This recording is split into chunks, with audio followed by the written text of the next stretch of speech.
오래 기다리셨습니다. CIS 지역본부장 김성수입니다. 여러분 너무 보고 싶었습니다. 믿지 않으시겠지만 진짜입니다. 이 러시아 시장에 관해서 이렇게 설명할 수 있는 유일한 기회가 이 설명회입니다. 러우 사태 4년차, 우리는 예전에 경험하지 못했던 자고 나면 세상이 바뀌는 격동의 시기에 살고 있습니다. 그래서 발표 제목을 격동의 세계, 다가올 미래, 유라시아 대륙에서 찾는 새로운 기회로 정해보았습니다. 여러분 조금 졸리실 수도 있는데 저의 발표는 앞부분하고 끝부분만 잘 들으시면 되겠습니다. 제가 최대한 이해하기 쉽게 주입식 교육으로 진행해 보도록 하겠습니다. 자, 우선 비즈니스 환경 변화부터 살펴보겠습니다. CIS의 재해석입니다. CIS는 Commonwealth of Independent States의 약자로 구소련 공화국 등 연합체입니다만 저희는 Challenge, Innovation and Success로 해석합니다. 새로운 기회에 도전하고 혁신하면 성공한다는 뜻입니다. CIS 지역본부는 총 13개 국가를 관할하고 있습니다. 최대 시장인 러시아, 우크라이나, 벨라루스, 몰도바 등 서부 CIS 3개국, 카자흐, 우즈벡 등 중앙아시아 5개국, 아제르바이잔, 조지아 등 코카서스 3개국, 그리고 CIS 지역은 아니지만 러시아어권의 몽골까지 여기에 포함됩니다. 이 중에서 이제 노란색 동그라미로 표시된 러시아 등 5개국은 유라시아 경제연합 EAEU로 영내 무관세가 통용되는 공동 경제권입니다. CIS 시장은 한마디로 정의한다면 세계 시장의 축소판이라고 할 수 있겠습니다. 러시아의 칼리닌그라드에서 캄차트카까지 무려 11시간 시차가 발생합니다. 언어, 종교, 문화, 역사, 시장 크기 등이 제각각이며 구소련 해체 이후 아직까지 발전이 느린 국가도 있고 러시아처럼 첨단 우주 기술을 보유한 국가도 있습니다.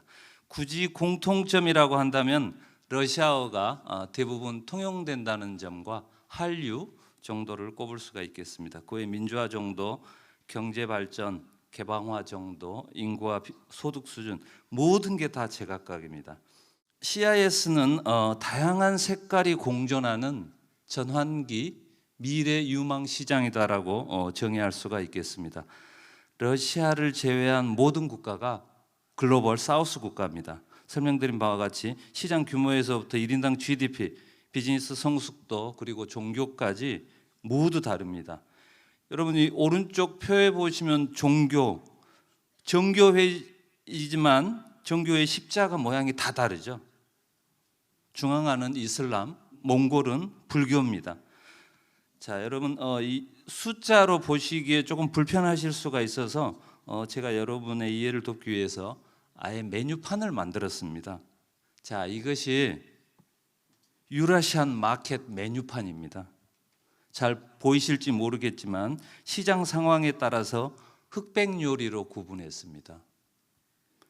러시아, 우크라이나는 전시 상황을 고려해서 흑색 요리로 표현했습니다. 테두리가 지금 흑색으로 되어 있죠. 카자흐스탄, 우즈베키스탄, 몽골, 키르기스는 우리와 직항도 있고 아직 사회주의 국가인 투르크메니스탄은 중소형 프로젝트 사업이 유망합니다. 이 계획 경제다 보니까 정부 자금 여력이 되는 분야에만 한해서 프로젝트를 발주합니다. 따라서 프로젝트 대금 수주가 안정적입니다.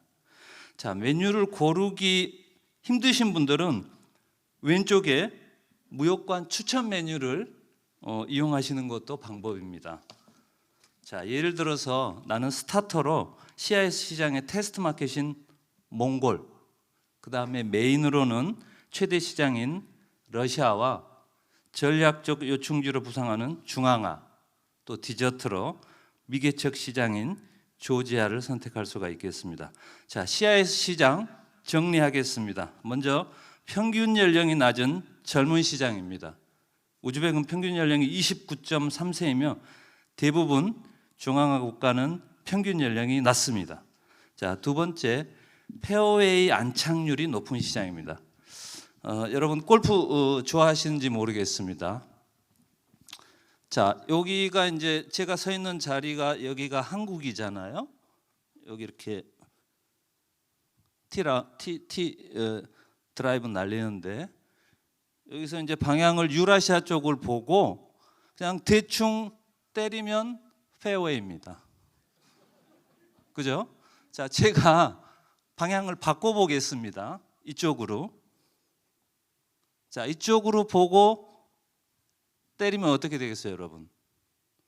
여기는 태평양입니다. 웬만한 장타자 아니면 워터 해저드에 빠져서 죽고 맙니다. 자, 그럼 왜 러시아가 면적이 커서 페어웨이 안착률이 높다는 뜻은 아니고요. 물론 면적도 세계 1위긴 하지만 자, 유럽 시장 공급망 실사법 등 ESG 규제 확산으로 진입 장벽이 높습니다. 미국 시장 제가 말씀드리지 않아도 여러분 더 잘 알아요. 수입 장벽도 높고 소비 성향도 굉장히 까다롭습니다. 그럼 중국으로 갈까요? 중국은 이미 고성장 시대가 끝나고 소비 회복도 더딥니다. 자, 다음으로 취향에 맞는 다양한 메뉴 선택이 가능한 시장입니다. 소득 수준이나 시장 규모, 중소형 프로젝트 등 선택 옵션이 다양합니다. 또한 EAU 유라시아 경제연합 국가 간 단일 인증만 있으면 카자흐스탄 진출 시도에서 안 되면 러시아로 갈아탈 수도 있고 유사한 상거래 관행이 있어서 탄력성이 있는 시장이라고 말씀드릴 수 있겠습니다. 자, 다음으로 러우 사태 4년 러시아 경제는 어떤지 한번 살펴보겠습니다. 자, 왼쪽 상단에 보이는 지도는 러우 사태 이후에 러시아가 그린 세계 지도입니다. 세상을 우호국과 비우호국 49개 둘로 딱 나눴습니다. 서방은 러우 사태 발발과 함께 바로 경제 제재에 들어가서 스위프트를 배제하고 러시아 해외은행 자산을 동결하고 유가 상한제 등을 시행하고 있고요. 최근에는 미국의 세컨다리 보이콧으로 중국 등 제3국을 경유한 송금마저 어려워졌습니다. 올해 10월에는 트럼프 2기 취임 이후 처음으로 러시아 석유 기업을 제재하기도 했습니다. 이에 대해 러시아는 병행 수입을 허용하고 우크라이나와 곡물협정을 파기하고 암호화폐를 무역대금 결제로 공식 허용했습니다. 러시아의 비우호적인 컨텐츠 공급 중단을 목적으로 유튜브 등을 차단했습니다. 우리나라는 총 4차례에 걸쳐 수출 통제 품목 확대 조치를 시행했고 대상 품목은 전자, 조선, 건설, 중장비, 자동차, 기계류 등 광범위하게 걸쳐 있습니다. 현재 서방의 경제 제재 대상 러시아 기업은 8,134개사, 수출 통제 품목은 EU가 가장 많고 미국, 일본 순입니다. 자, 그럼 경제 제재로 인한 러시아 경제 상황은 어떻게 됐을까요? 한때 달러당 1달러당 120루블까지 하락했다가 현재는 12월 현재 한 77.4루블로 오히려 강세를 보이고 있습니다. 외환 보유고는 역대 최대입니다. 세계 5위인 7,133억 달러로 오히려 러우 사태 이전 대비 증가했습니다. 자, 러시아는 러우 사태를 거치면서 미국, EU 등 서방과의 교역은 급감하고 중국, 인도, 튀르키예 등 우호국 중심으로 교역이 바뀌었습니다. 중국은 최대 교역국입니다. 2024년 중국으로부터의 수입은 1,156억 불을 기록했고 인도와는 709억 불로 크게 증가했습니다. 원유, 석유, 가스 수출이 유럽에서 중국, 인도 등 우호국으로 전환된 것도 이들 국가와의 교역 증가의 큰 요인입니다. 아울러 서방의 제재를 피하는 우회 통로로 EAU 국가가 활용되면서 역내 교역은 21년 564억 불에서 지난해 999억 불로 증가하였습니다. 자, 러시아 시장은 전통적인 경쟁 구조가 무너져서 자동차, 가전, 소비재 전반에 걸쳐 중국산과 튀르키예산이 많이 진출했습니다. 자, 그럼 러시아 소비 시장이 어떻게 바뀌고 있는지 영상으로 만나보시겠습니다. 안녕하세요. 코트라 CIS 지역본부입니다. 러시아가 2024년 IMF 구매력 평가 기준에서 GDP 6.9조 달러로 세계 4위 소비 시장을 기록했다는 사실 알고 계실까요? 러우 사태 4년차에 접어든 러시아는 우호국 중심의 공급망 재편을 통해 시장 공백을 메우고 현지 브랜드 확대와 수입 규제 강화로 자국 중심 공급망을 본격적으로 구축하고 있습니다. 주요 산업별로 2025년 러시아 소비 시장 변화를 살펴보겠습니다. 식품 시장은 러시아 로컬 브랜드가 가장 빠르게 대체에 성공한 분야입니다. 맥도날드 철수 이후 맛있으면 그만이라는 뜻의 부크스노, 이 토치카가 약 850개 매장을 인수하며 대표적인 리브랜딩 성공 사례로 자리 잡았습니다. 러시아 소비자 3,000명을 대상으로 한 복귀 희망 글로벌 기업 설문에서도 맥도날드는 10위권 밖에 머물러 로컬 브랜드가 이미 확고히 안착했음을 보여줍니다. 콜라 시장 역시 글로벌 브랜드 공백을 자국 제품이 빠르게 메운 대표 사례입니다. 튀르키예 등을 통해 코카콜라가 병행 수입이 되고 있지만 여전히 도브리, 쿨콜라 등의 러시아 제품이 시장의 70% 이상을 점유하고 있는 것으로 확인되었습니다. 가전, 전자 시장은 중국 브랜드가 메인스트림으로 확고히 자리 잡은 분야입니다. 시내 곳곳에서 중국 브랜드 매장을 쉽게 볼 수 있고 오존, 와일드베리즈 등의 이커머스 플랫폼에서도 중국 제품이 가장 먼저 노출되는 구조는 이미 일상이 되었습니다. 최근 러시아 내부에서는 특정 국가에 대한 과도한 의존도 우려가 제기되면서 중국 제품 직구 시 여권번호 등의 개인정보 입력을 강화하고 샘플 통관 시 인증, 라벨링 심사를 강화하는 등 외국 제품 수입 관리를 더욱 엄격히 하는 추세입니다. 의료와 가구도 로컬과 우호국 브랜드가 빠르게 공백을 대체한 대표적인 분야입니다. 러시아 의료 시장에서 자국 브랜드 비중은 21년 56%에서 24년 72%로 크게 증가했고 이케아 철수 이후에는 로컬 브랜드 호프가 공백을 상당 부분 메우며 공급이 안정화되었습니다. 다만 원부자재 수입 의존과 고물가 환경 속에서 가격 상승과 품질 저하에 대한 소비자 불만이 높아지고 있어 한국 기업에게 틈새 시장으로서 진출 기회가 존재하는 분야입니다. 실제로 한국 브랜드 에시사는 24년 9월에 러시아에 진출하였으며 향후 5년간 50개 매장 오픈을 목표로 한다고 밝혔습니다. 자동차 산업은 러시아 정부의 현지 생산 확대 정책이 가장 뚜렷하게 나타나는 분야입니다. 26년 3월부터 시행되는 택시 국산화 의무화에 따라 러시아산 부품 비율이 높거나 러시아 현지에서 생산된 차량만 택시에 사용할 수 있도록 규제가 강화되었습니다. 이로 인해 약 100만 명 규모인 택시 기사 수가 80만 명 수준으로 감소할 것이라는 전망도 제기되고 있습니다. 또한 25년 4월에는 프랑스 제조사 르노의 상표권 신청을 유사 상표 존재와 주소 기재 오류 등을 사유로 반려하며 러시아 정부가 철수한 글로벌 기업에 대한 복귀 장벽을 높이고 있음을 보여주는 대표 사례입니다. 지금까지 주요 산업별 사례를 보셨다시피 러시아 소비 시장은 우호국과 로컬 브랜드라는 두 개의 축을 중심으로 빠르게 변화하고 있습니다. 특히 최근 들어 러시아 정부가 자국 중심의 공급망 구축을 위해 분야별로 규제를 강화하는 추세가 2025년의 가장 큰 특징이라고 볼 수 있습니다. 이러한 변화 속에서 한국 기업이 어떠한 포지션을 취해야 할지 이어지는 발표에서 보다 구체적으로 말씀드리겠습니다. 자, CIS 지역도 전자상거래 시장이 빠르게 성장하고 있습니다. 러시아는 와일드베리즈, 오존 이대 플랫폼이 시장의 81%를 점유하고 있고요. 중앙아에서는 카스피, 우줌 등의 자체 플랫폼이 전자상거래뿐만 아니고 공공, 금융 서비스 등과 결합해서 무섭게 성장하고 있습니다. 자, 특징적인 것은 해외 직구 유통망 등 신생 플랫폼이 등장하고 있다는 것입니다. 직구 플랫폼 줌은 한국 셀러 200개 이상을 보유하고 있고요. 러시아 소비자는 루블화로 구매하고 셀러는 2주마다 판매 대금을 정산하는 방식이라서 수출 대금 회수 문제에서 자유롭습니다. 한국 내 창고도 보유하고 있고 플랫폼 내에 한국 상품관도 운영하고 있습니다. 러우 사태 이후 비즈니스 여건 변화입니다. 러시아는 하이 리스크, 하이 리턴 여러 가지 조건이 우호적이지는 않지만 서방의 철수로 상대적인 경쟁이 덜하다는 장점이 있습니다. 자, 비우호국 특별관세나 자동차 폐차세 등 무역 장벽이 존재하고요. 한국 등 비우호국은 신규 법인 설립 시에 러시아 재무부의 승인이 필요합니다. 금융 제재로 인해서 여러분들 출장 오실 때 비자나 마스터카드가 안 됩니다. 또 지금 직항이 없잖아요. 그래서 최소한 한 번은 갈아타셔야 되고요.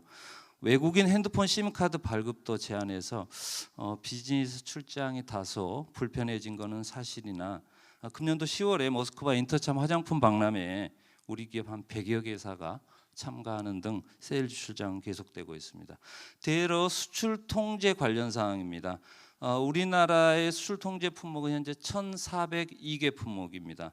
이 품목들은 수출이 어렵지만 무역안보관리원, 전략물자관리원의 상황 허가를 받아서 수출할 수 있으며 그 외 일반 품목은 정상 수출이 가능합니다.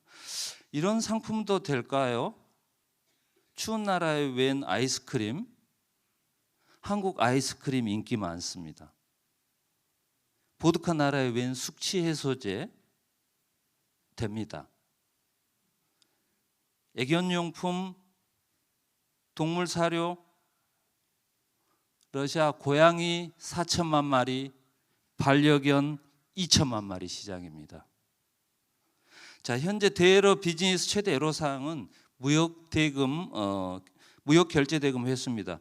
송금 성공을 위해서는 기본적으로 거래 은행 및 품목이 모두 제재 대상이 아니어야 되고요. 현재 가능한 송금 유형으로는 달러화 대신 루블화로 결제한다든지 외국계 은행을 이용한다든지 물류기업 등 송금 에이전시를 이용한다든지 바이어의 제3국 파트너를 활용하는 방법 등이 있겠습니다. 방법별로 장단점이 있기 때문에 자신에게 잘 맞는 방법을 선택하시기 바랍니다.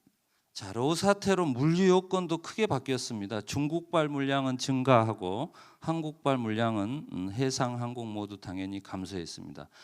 러시아는 아제르바이잔, 이란, 인도 등을 경유하는 남북 운송 회랑을 활성화시키고 있고 미래 전략 루트로 북극 항로를 개발하고 있습니다. 우리 정부의 국정 과제 중 하나인 북극 항로 시대를 주도하는 K 해양 강국 건설. 북극 항로는 부산 로테르담 기존 수에즈 운하 대비 10일 정도 단축됩니다.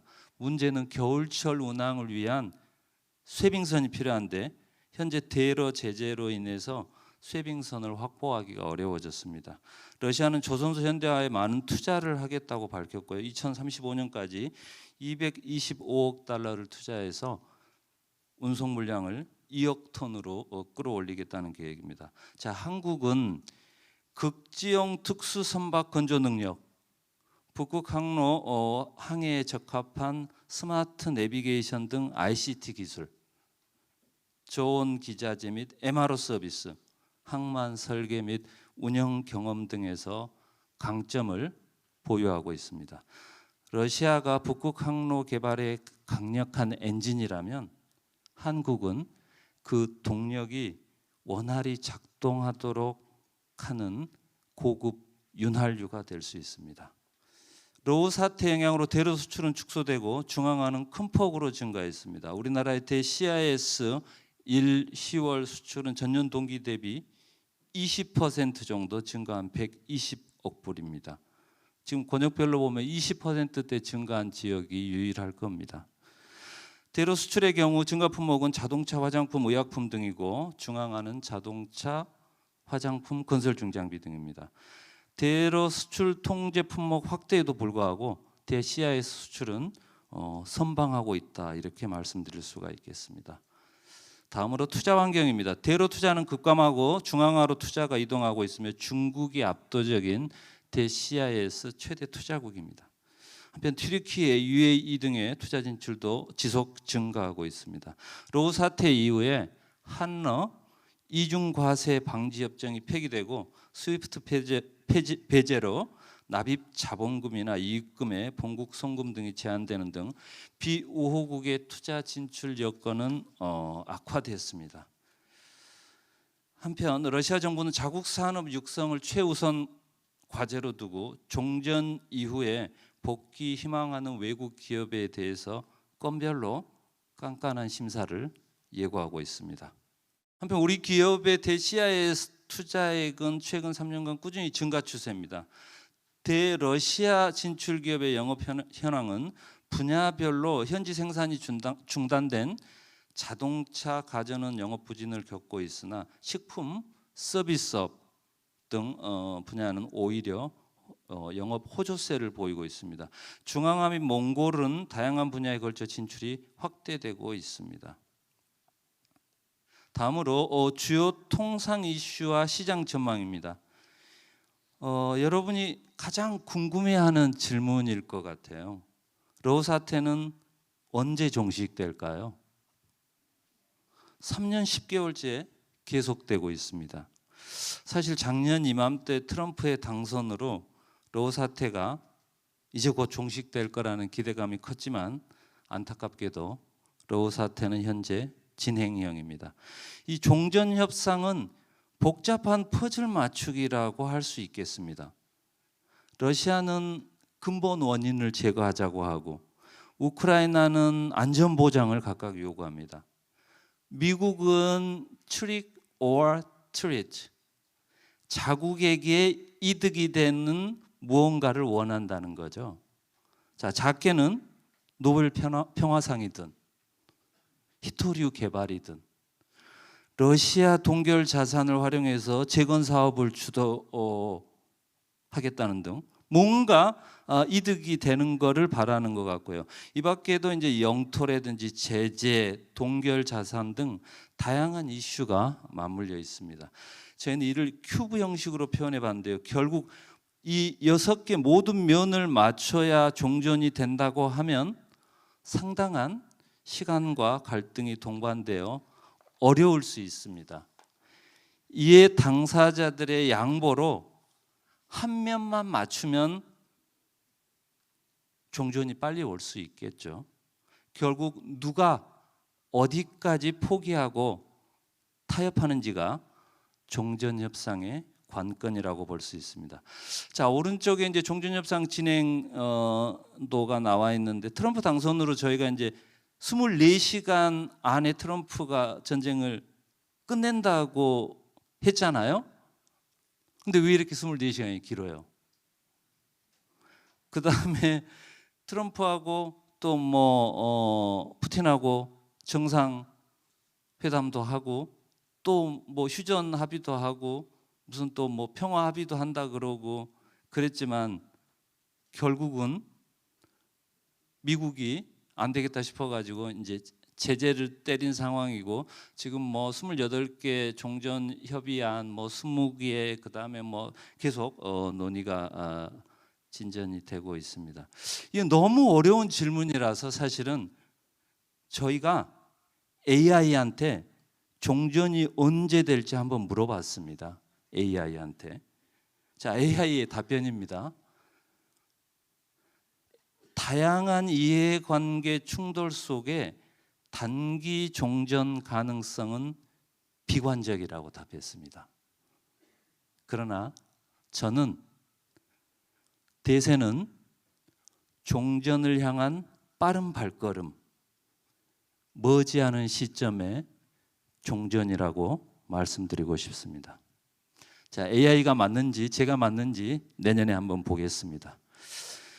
다음으로 이제 통상 질서 답변합니다. 브릭스는 글로벌 사우스 대상 원조 및 경제 협력 확대 등을 통해서 서방과 차별화를 시도하고 있고 회원국을 추가하고 외연을 확장하고 있습니다. 2024년과 25년에 이란, 인도네시아 등 6개국이 추가로 가입하면서 회원국이 총 11개가 됐고 나이지리아, 베트남 등의 파트너국 자격을 부여하였습니다. 브릭스는 2023년에 이미 G7의 경제 규모를 능가했습니다.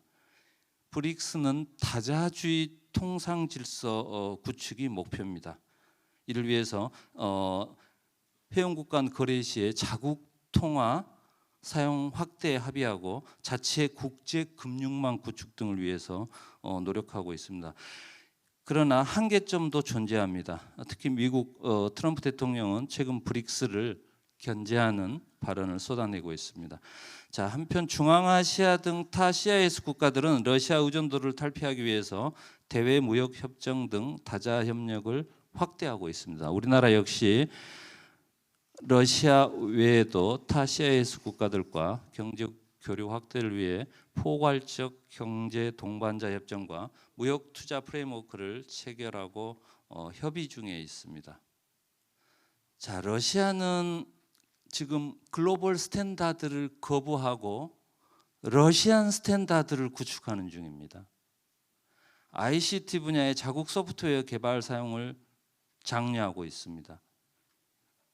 러시아는 서방에 탄력적으로 대응하며 나름의 자신감과 그간의 시행착오를 줄이려는 입장입니다.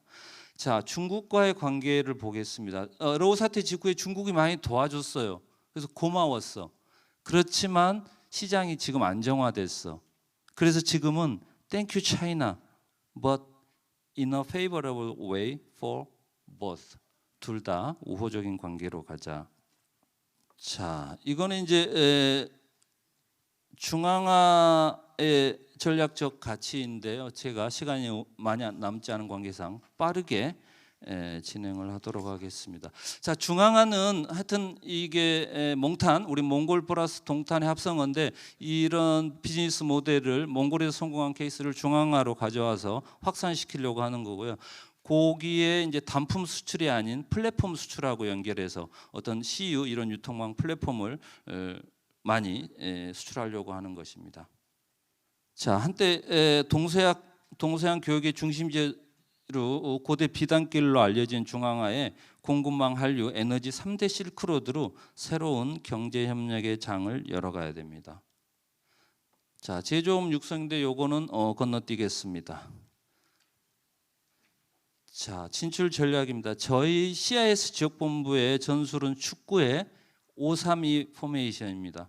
몽골이 중원에서 성공 모델을 많이 만들어서 중앙화 등 인근국에 전파하는 테스트베드 역할을 하고 러시아, 우크라이나 등은 안정적인 수입 포지션을 유지하는 한편 카자흐, 우즈벡이 투톱 공격수로 DCIS 수출을 견인하는 안정과 효율 중심의 축구라고 보시면 되겠습니다. 올해 새롭게 교체 선수로 조지아하고 키르기즈스탄이 올라와 있는데 향후 기추가 주목되는 유망 선수입니다. 자, 기회 요인으로 한류, 디지털화, 제조업, 인프라, 기술협력, 전후복구 6개 키워드를 선정했습니다. 자, 한류는 영상으로 대신하겠습니다. 매번 언론으로 접하는 한류, 과연 러시아에서는 어떨까요? 짧은 영상으로 알아보시죠. 러시아에는 오랜 기간 국민 간식으로 여겨져온 초코파이, 컵라면 외에도 많은 K푸드들이 인기를 끌고 있습니다. 보시는 바와 같이 과자, 소스, 음료와 같은 가벼운 간식류 제품부터 최근에는 냉동만두, 냉동김밥, 밀키트처럼 식사를 대신할 수 있는 냉동 제품들의 수요가 늘어나고 있어요. 한국 식문화가 유명세를 타면서 최근에는 한국 편의점식 라면을 제공하는 무인 카페도 생겨나고 있고요. 시내 곳곳에서는 김치, 김밥 등 K푸드를 테마로 한 크고 작은 페스티벌이 개최되고 있습니다. 한류의 정석은 역시 화장품이겠는데요. 러시아에도 그 기세가 만만치 않습니다. 러우 사태에도 불구하고 화장품 수출액은 꾸준히 높은 수준을 유지 중이고요. 기존 유럽산의 공급 감소와 한류 열풍이 맞물리며 스킨케어 시장에서는 그야말로 선풍적인 인기를 끌고 있습니다. 좋은 성분을 넘어 독창적인 패키징과 마케팅 전략으로 다양한 한국 제품들이 매대를 차지하고 있고요. 최근에는 샴푸, 린스와 같은 헤어 제품들에 대한 수요가 늘어나고 있습니다. K 콘텐츠입니다. 마찬가지로 서방 콘텐츠의 공급 감소와 연예인 K 콘텐츠의 성공이 맞물리며 러시아 최대 OTT 플랫폼인 오꼬, IVI 등에서는 신선한 돌풍을 일으키고 있고요. 국영 방송사에서는 K-드라마 라이선스를 구매하여 방영할 정도로 K 콘텐츠의 대중화가 조금씩 가까워지고 있습니다. 시내 곳곳에서는 K-팝 커버 댄스를 추는 광경을 어렵지 않게 목격할 수 있으며 K-팝 콘서트에 상상 이상의 수많은 인파가 몰리는 등 한류의 실질적인 영향력이 현지에서 체감되고 있습니다. 이러한 효과로 K-팝 굿즈, K 콘텐츠 결합형 제품들의 판매가 늘어나며 한류의 선순환적 구조가 완성되고 있다고 할 수 있겠네요. 마지막으로 러시아를 중심으로 확산되고 있는 한류 열풍은 CIS 지역 다른 국가들에서도 긍정적인 영향을 미치고 있습니다. 중앙아시아, 몽골 등에서 퍼지고 있는 한국 유통 체인과 한식 프랜차이즈를 보면 앞으로 CIS 시장에서의 한류 활용 방안이 기대됩니다. 자, 시간 관계상 제가 많은 부분을 좀 스킵하도록 하고요. 다음으로 AI 디지털화에 따른 비즈니스 영역 확대, 이것도 영상으로 대신하겠습니다.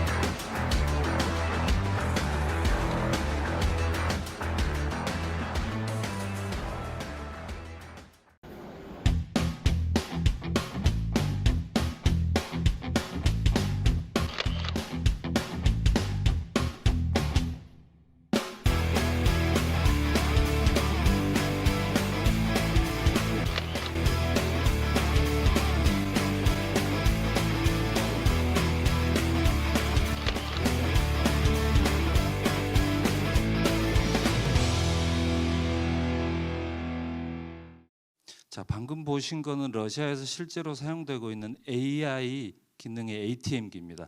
여러분 얼굴 인식을 해서 실제 물건 산 다음에 바로 결제가 돼버리는 그런 겁니다.